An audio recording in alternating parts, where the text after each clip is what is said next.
Buenas noches, compañeros, asesor Julio Flores. Mi nombre es Nancy Claudia Martínez de Agustín.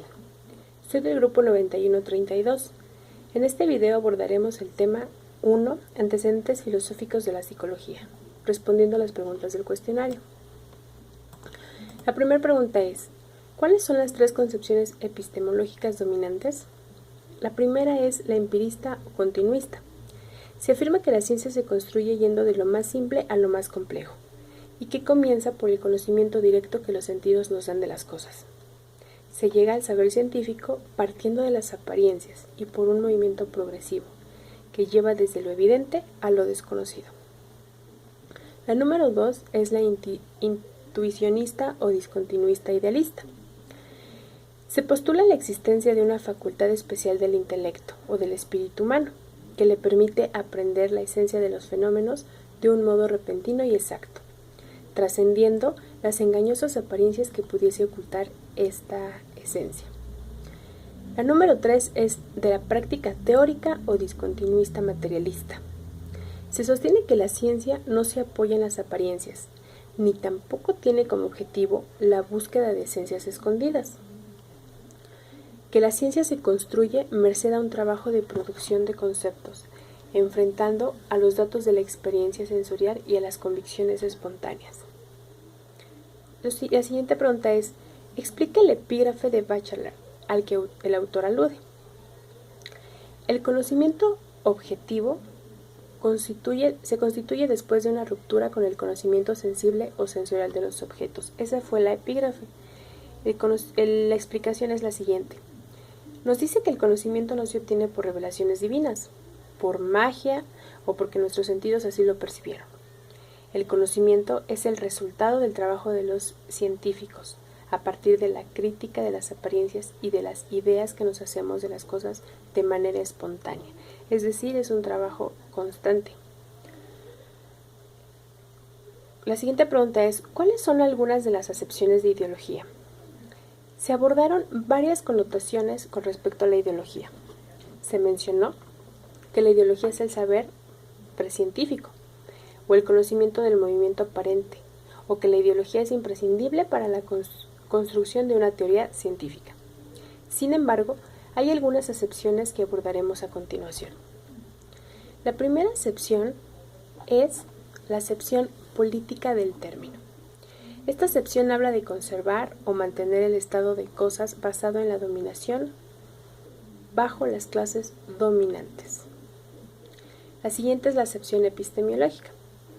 En esta acepción, las clases dominantes se oponen a la aparición y desarrollo de una ciencia. ¿Por qué? Porque deben mantener de alguna manera su poder, y lo que hacen es sabotear los fundamentos para que se vea que lo que se propone es incompatible con los conceptos que maneja la ciencia. La siguiente es la acepción del materialismo histórico. En esta acepción hace referencia a todo un social, es decir, un aparato de leyes y un organismo represivo que instala un comportamiento, una forma de pensar y una forma de actuar a cada uno de los individuos del grupo social, de tal manera que piensen y actúen como lo espera la clase dominante, sin poner en riesgo su poder y mantener así el orden social. La siguiente pregunta es, ¿a qué conclusiones llega el autor? Bueno, el autor comenta que la ciencia necesariamente tiene que ser difícil para que pueda ser investigada. Resalta que una ciencia nueva se tiene que constituir, defender y enfrentar la oposición que recibirá de la ciencia preexistente, pues esta tiene otra ideología y con ella se han estado manejando los grupos dominantes. Además, se debe combatir contra los intereses de las clases dominantes, que pretendan ignorarla y deformarla, para eliminar sus contenidos que alteren el orden. A las clases dominantes, obviamente, no les conviene perder el poder que tienen sobre la sociedad o sobre el grupo social. Busca en internet o en libros 5 definiciones de psicología. La primera es la ciencia que estudia la mente y el comportamiento humano. La segunda, ciencia que estudia los fenómenos y procesos psíquicos y el comportamiento del ser humano en relación con el medio que los rodea o condiciona. 3. La psicología es cualquier cosa o definición que el autor o nosotros querramos darle. 4. Es la manera de sentir, de pensar y de comportarse de una persona o una colectividad. 5. Estudio o tratado del alma. Explica en qué consiste el análisis crítico que hace Brownstein sobre el término conciencia. Brownstein hace un análisis crítico desde una perspectiva psicoanalítica. Comenta que para llegar al término conciencia, esta ha tenido una transición paulatina, que se inició desde una entidad sagrada en los libros de origen divino, a la cual le llamaban que era el alma, a una noción profana de algo abordable para la reflexión a lo que le llamaron conciencia. Hace mención de la filosofía de Descartes, de pienso, luego existo, pues Descartes reflexiona sobre el yo, dejando a un lado lo material y lo mundano, y defiende la idea que la esencia del ser humano está en el pensar. Esta reflexión es muy importante, pues esta es la partida de la psicología de la conciencia.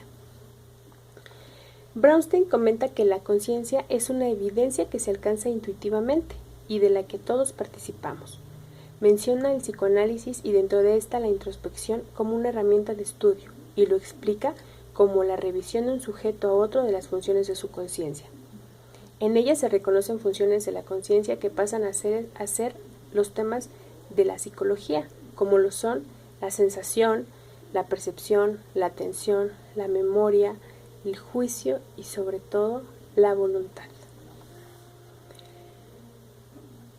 Explica en qué consiste el análisis crítico que hace Brownstein sobre el término conducta. Brownstein comenta que algunos científicos diferían con el término de la conciencia y que requería mayor estudio, por lo que se creó el conductismo, el cual transforma el objeto de estudio de problemas mentales al estudio de la conducta, convirtiéndose así en experimentación objetiva.